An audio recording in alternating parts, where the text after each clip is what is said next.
Now, before the kids go out, I've got a little helper here this morning with me. So, Brooklyn, we've been babysitting our two granddaughters this week, this weekend.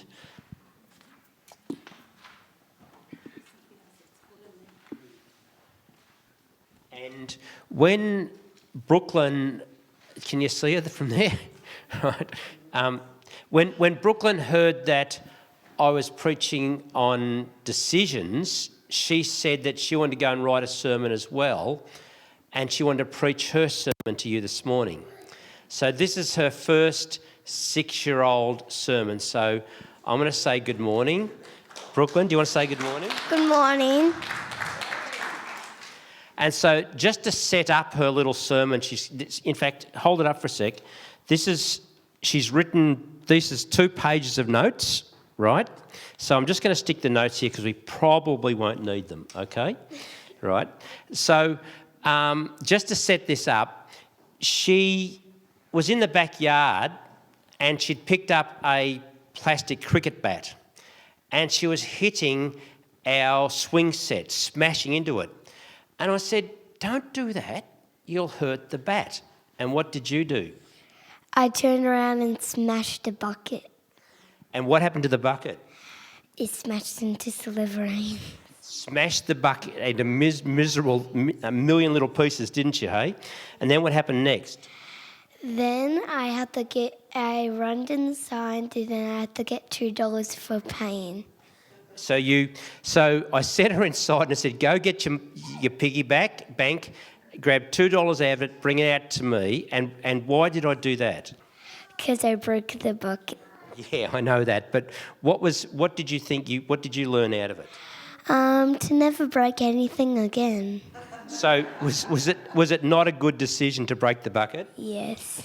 And I explained to her that it wasn't a punishment, it was to learn the consequences of our actions. Every decision we make has consequences. And so was there anything else you wanted to say in your little preaching thing this morning? Never break anything again. Okay then. Good on you. Thank you, Brooklyn. You can go with the rest of the kids. So you can go out. Yeah. Thanks, Heather. There's an amazing room out there and it's filled with all sorts of exciting things. And I understand why all the adults are running out now as well because it's exciting out there. Peter, it's just wonderful having you here this morning. It is. Because we've got another Peter and Colleen, they're away camping this weekend, but you're a younger version. And it's wonderful to have you here, you know. So fantastic. And Zam, I've been on a yacht with Zam for a week, and I think you're about maybe 11 at the time. And I've never seen anyone be able to dive down as deep as he can, hold his breath for as long, and terrify every single fish that God ever made down there at the same time with a spear gun. So I have a great admiration for the skills that Zam has within him. Just really good to be together, isn't it?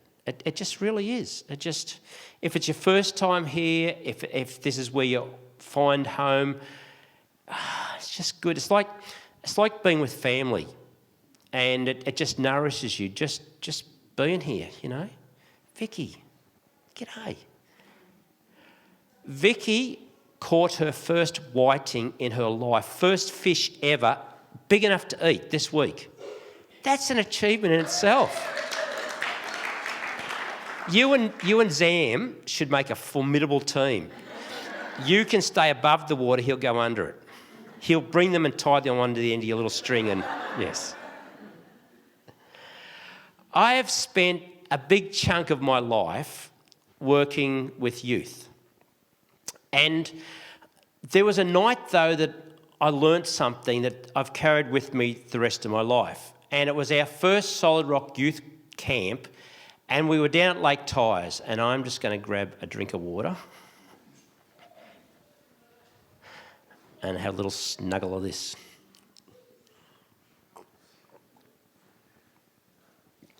So it's our first youth camp, and we had 100 kids. They're all from unchurched backgrounds. They're semi-feral. It's Friday night. How do you get them to sleep? Like, our whole youth team, this is our first camp, so they were inexperienced and I'm inexperienced. And it was about 1 o'clock in the morning and 3 or 4 of my leaders came to me and they said, Lex, they were desperate. They said, the boys have locked us out of one of the big boys' cabins and we can't get out and we can't get in, right? And so they were looking to me to come and fix the situation. So I came over, and what do you do when you don't know what to do? I just banged on the door and said, boys, let us in, with all the authority I could muster.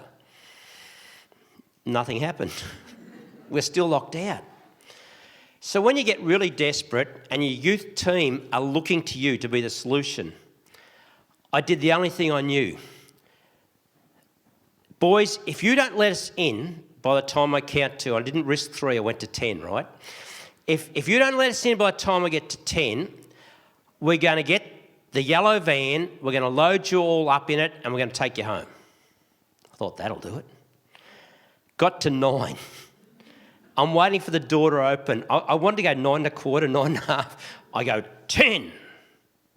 Door never opened. And my leaders are looking at me, Lex, what are you going to do? So I did nothing. I'd used up all my resources, and so that was it. And we just waited, and about 10 minutes later, the door opens.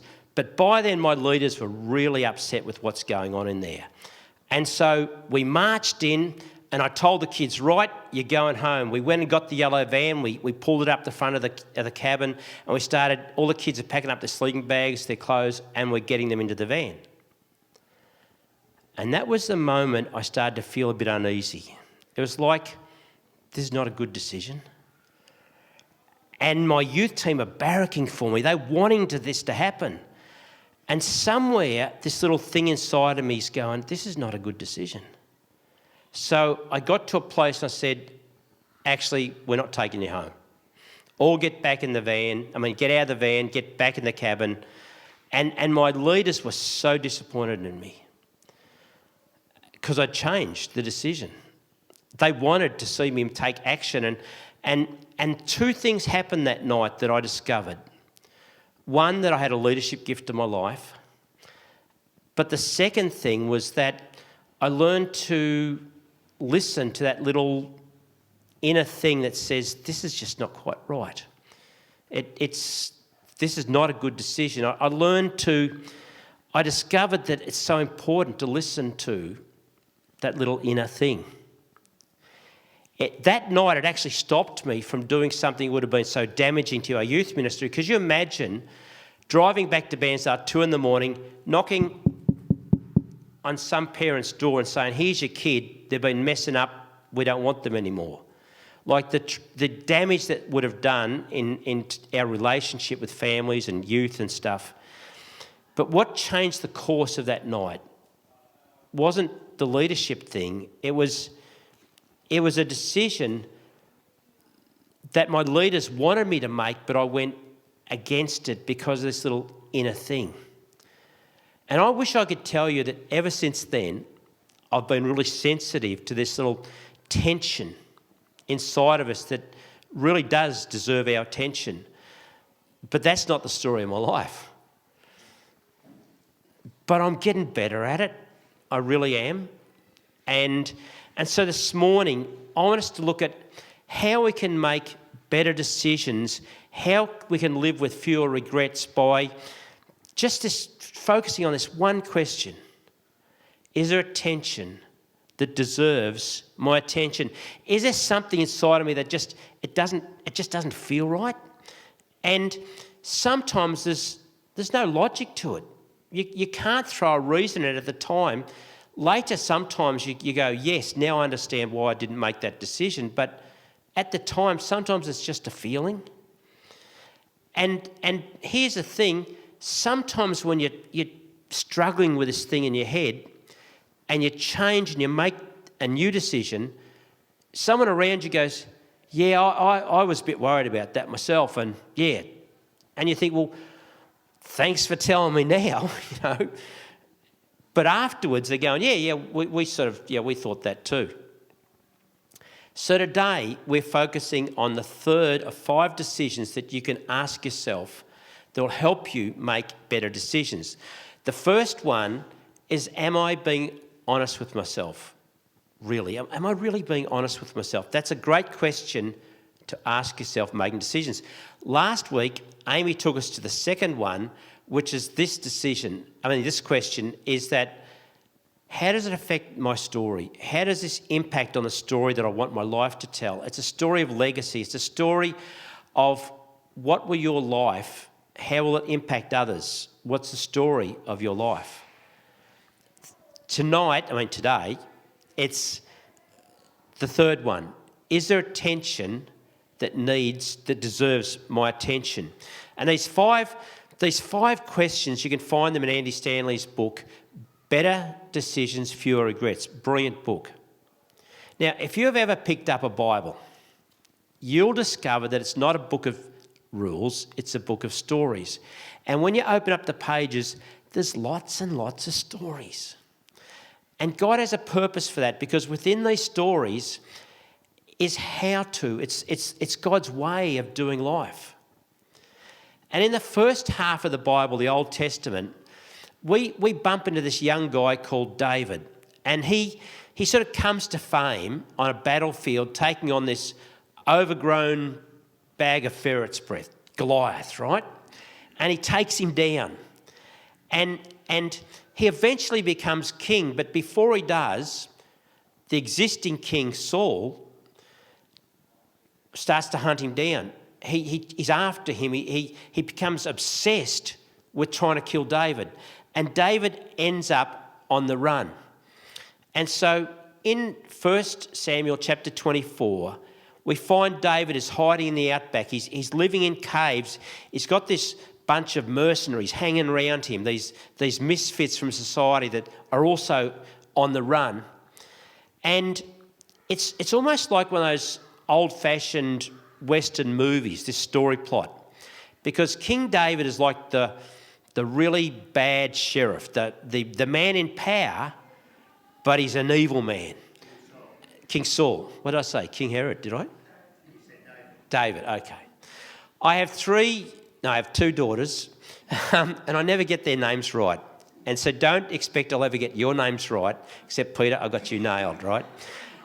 But so Saul is this evil king, and he's after this good guy, David. Just to give you an idea how evil he is, just before this chapter starts, Saul murders 85 priests, God's priests, Israel's priests. He kills them for 2 reasons. They fed David and his men when they're on the run, and because they're priests, David inquired of the Lord through them, and when Saul found out, he had all 85 murdered. This is the king of Israel, God's priests.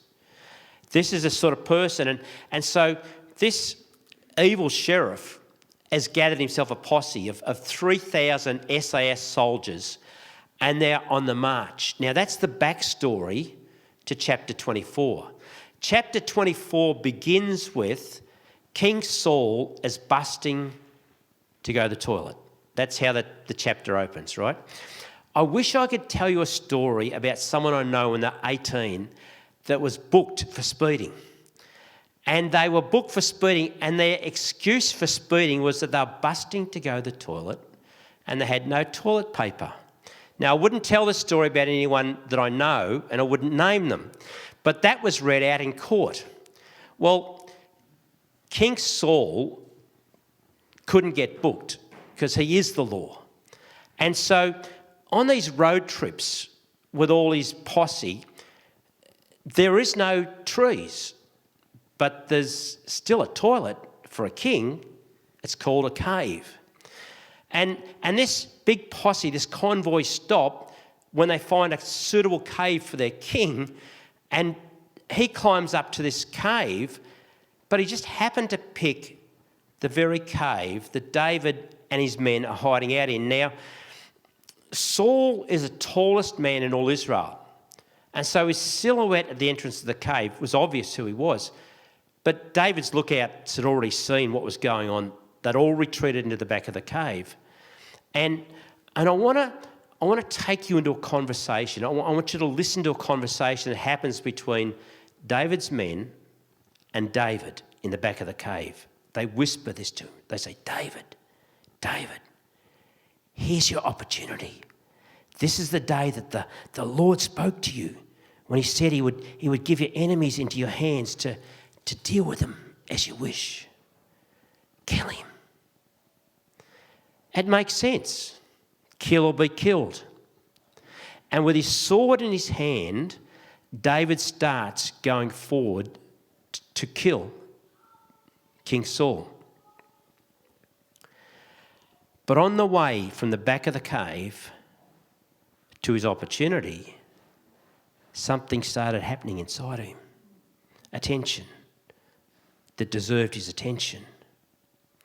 But it's all happened pretty quickly. And I think sometimes in life, when we make fast decisions because of the moment requires that, we can ignore that tension so easily, can't we? It's especially if you're hearing things that feed our bias towards confirmation, because David wanted to hear that God was in this. He wanted to hear that from his mates. But sometimes our mates don't always help us, do they? And especially when you don't want to let people down, when people are expecting you to do what you're about to do. It's also possible in those moments to fear rejection if you don't go ahead with it, that people will judge you because of you changing your mind. You can risk being misunderstood. And David was focused. You go forward with a sword in your hand to get your enemy. You're very focused. And yet in the middle of this, he starts to be aware there's something inside going, this is not a good decision, David. But so often we just go past that and we sell ourselves right past this little niggle that's inside. And we swallow this lie that says we don't need to react to our emotions, we can ignore them. 2 weeks ago I made this comment. I said, if you find yourself selling yourself on a decision, it's probably the wrong decision. We don't usually have to sell ourselves on the right decision. When we're trying to talk ourselves past things, we find ourselves selling ourselves, telling other people, justifying why we're doing something. But that's the moment to go and press pause. Is there a tension that deserves my attention? And David didn't suddenly discover a new theology and values about life when he got to the front of the cave compared to what he knew at the back of the cave. He still had the same set of values. What changed was his awareness of what he really did value. What changed was his awareness that this is not a good decision. And people quote David what he spoke later when he spoke to King Saul, sort of as Saul was leaving the cave. David said this. He said, "Some urged me to kill you, but I will not lay a hand on the Lord's anointed." Doesn't that sound so noble? It sounds so almost superior to what all the boys were doing, but that's what he was going to do. When he left his men, he was intent on killing Saul. That wasn't his theology. He believed it, but his action overrode that until his sensitivity to this tension inside of him gave way, and he saw what he was doing was not right. Here's the bit that I find a bit hard to accept about that story in Samuel. And this is the fact that even though David made the right decision, it made no difference at the time. That after that event, Saul went home that night and cuddled up next to his little wife, and David had a whole lot of snoring blokes all around him, making all the bodily language noises that blokes make, and They didn't go home to their wives. They were still away from their family. They were still on the run. David was still an outcast.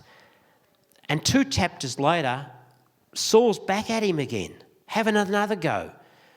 But 4 chapters later, Saul, in a random battle, an arrow goes, and ends up killing him. David didn't kill Saul. Had he interfered with what God had for his life, he would have become Saul. He would have become the very man that he wanted to be different from. It's one thing to make decisions in a moment when other people are pressuring you and you can get it wrong. But what about when there's nobody else pressuring you, it's just you? Just you. About 6 weeks or so ago, I went to a funeral of a mate of mine's in Moama, just out of Echuca. And in the weeks leading up to his death, he was dying from cancer, I kept thinking to myself, I need to ring Sean. I just need to give him a bit of a ring, see how he's going. And just with the busyness of life, I'd then think, I'll give him a ring on Monday. I'll ring him on Monday. And Monday would come and Monday would go, and I'd say to myself, I'll ring him on Monday. And my decision to not ring him meant that 4 o'clock in the morning, I got a phone call from his sister to say that Sean had died. And I never got to speak to him those last few weeks. That's a regret. And it was within me. That little niggle was there. You need to ring Sean. But I just ignored it.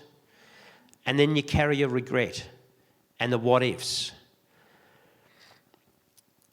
What do you do when you're making a decision, though, and you don't have that? It feels good. It's a great decision. It's a good decision. And you have no hesitation and there's no time pressure and it just feels like the right decision. And you're ready to go, and then someone else speaks up and they go, oh, I've got a concern about that. I'm not sure that that's a good idea. I'm a bit worried about that decision. That can be really irritating. It can be annoying. It can be frustrating. And my wife, Coral, has played that role many times in my life. And so has Jeff. I've sort of heard these words from Coral, not exactly, this is a slight exaggeration, but something like, Lex, that's a brilliant idea, but if you do that, you'll spend the rest of your life in jail.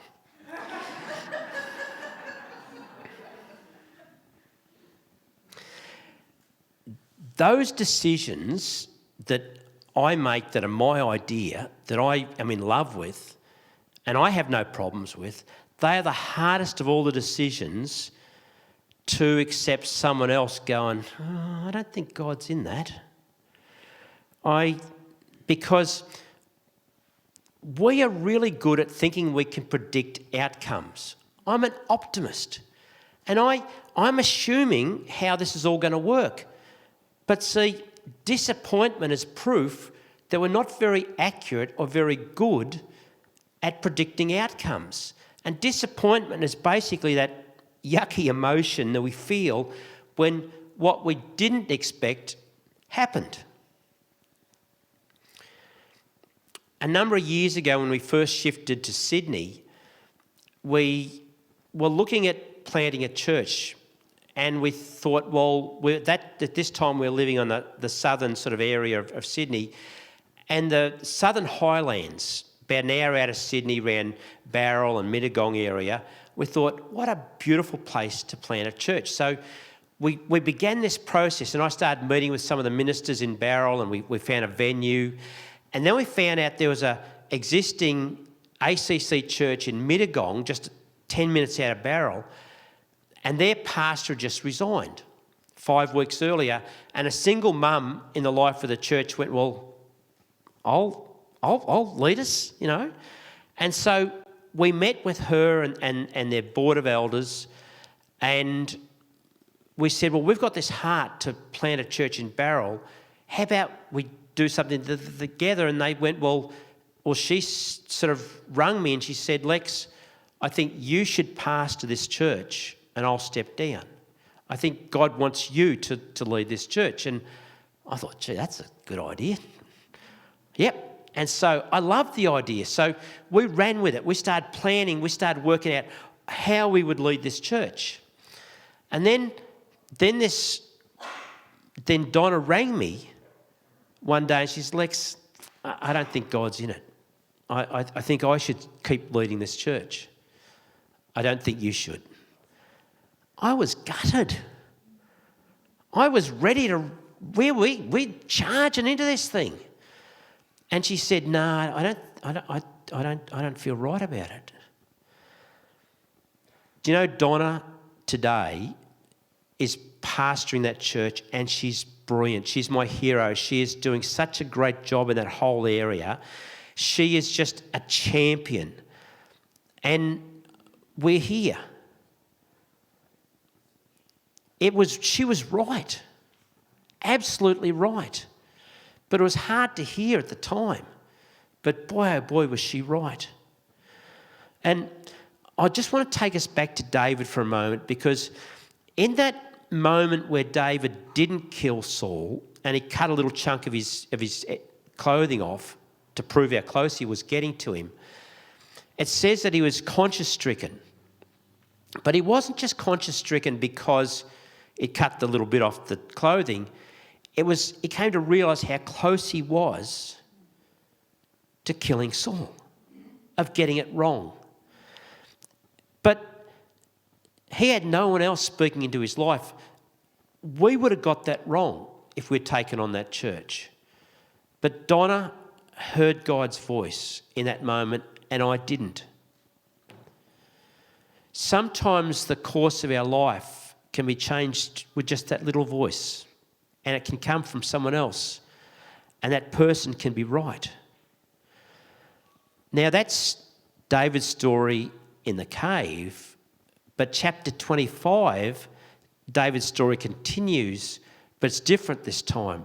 The opening of chapter 25, David is offended, is upset at someone he's never met who hasn't returned a favour to him. In David's words, he says, this bloke has repaid me evil for good. Do you know what the good was that David's men had done for this man and his workers? They hadn't harmed them and they didn't steal from them. That was it. Imagine you've got an employee and they want to be employee for the month, and their claim to being employee for the month is because I didn't steal from you and I didn't abuse any of our customers. That's it. And so they somehow think they're entitled to something. And so David's men go to this wealthy man and say, can you give us some supplies? We're running low. And he goes, no, I'm not doing it.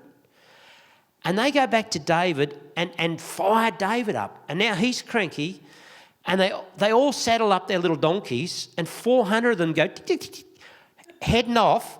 They're going to kill this man and every male associated with him, wipe out his family, everyone. And Nabal's wife, Abigail, finds out about this. And so she gets on her little donkey and she goes, tick, tick, tick, tick, and she rides up as the men are coming tick, tick, tick, down the mountainside. It's one of those awkward conversations when someone gets to you, when you've got this plan and you've got this focus and it's a good idea, and they go, I don't think God's in that. I think you'll regret this. It's one of those moments, you know, a parent can say to a son or daughter, I don't think this relationship is what God has for you. It's one of those moments. It's when you're wanting to buy something and you want to spend some money and someone says, I don't think it's a good idea. Or a new job opportunity. Or if you're thinking, I think we might go to Queensland. I think I might leave home. I might leave town. When David was coming down the mountain to kill this bloke and everyone associated with him, not one of David's men went, "Oh, David, I don't think..." It was a gutsy woman that rode up in front of 400 angry men and said, "Oh, I don't think this is a good idea." It's so brilliant what she shared. It's really worth, when you get home, opening up Samuel chapter 25 and reading what she said. In essence, she basically just said, don't let this decision become a regret. That's basically what she said. And David sees something when she talks to him. And what he sees is the God factor. He sees that God has been protecting him from Saul. That God has a plan, a purpose for his life. And if he does this, that's going to derail it. He sees that God has the capacity to deal with his enemies and he doesn't have to. What happens when someone comes to you? You're about to make a decision and they're wrong. Their response is wrong. She was right. Abigail was right when she spoke to David.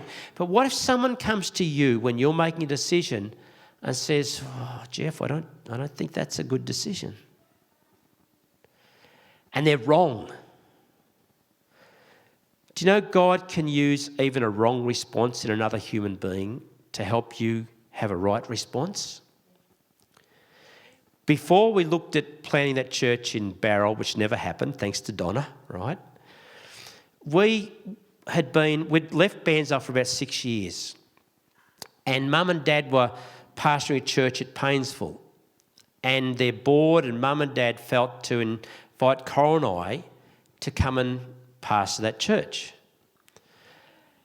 And so we were praying about this decision.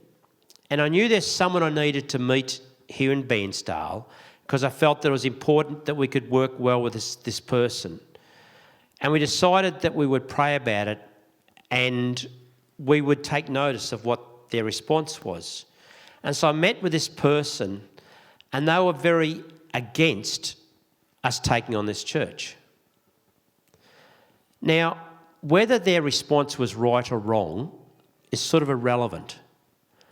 But we'd been praying about it and their negative response changed the course of my life. We didn't come to Paynesville. We stayed in Sydney. We planted another church. I have a daughter and her husband and 2 grandsons growing up in Sydney as a direct result of that decision that day that someone else made that was probably a wrong decision, a wrong response. But when we looked at starting Red Gum Church, I also met with that person. And they were just as against us coming back to Bairnsdale and starting Red Gum. But their response this time didn't matter. Do you know the response that mattered this time? It was Jeff and Kath. We prayed about it and we said, God, we'll come back and start Red Gum if Jeff and Kath are going to be involved. If they weren't involved, this wouldn't be happening this morning. And their right response changed the course of our life. But this other person's wrong response had no effect this time. And each time God was in it. And each time we have that tension that deserves, requires, demands our attention. If we can, instead of ignoring it, we can explore it. If we can dig in and go, what is this going on in here? I want to just I want to talk myself past it, but when we stop, boy, life works better. And we get to look backwards and go, that was the hand of God. That was the hand of God. Can we get Amy and whoever else is up there? Jeff, just you, eh? Yeah. I just want to pray for a sec. Lord, I thank you that you want to take our decisions and you want to show us ways that if we ask some simple questions around them, we will live with less regrets. We will not miss the moments in life where you are directing us, but that we'll look back and the story of our life, the ability to be honest with ourselves, to ask the question, is there a tension that requires my attention? Those are the moments that change our lives.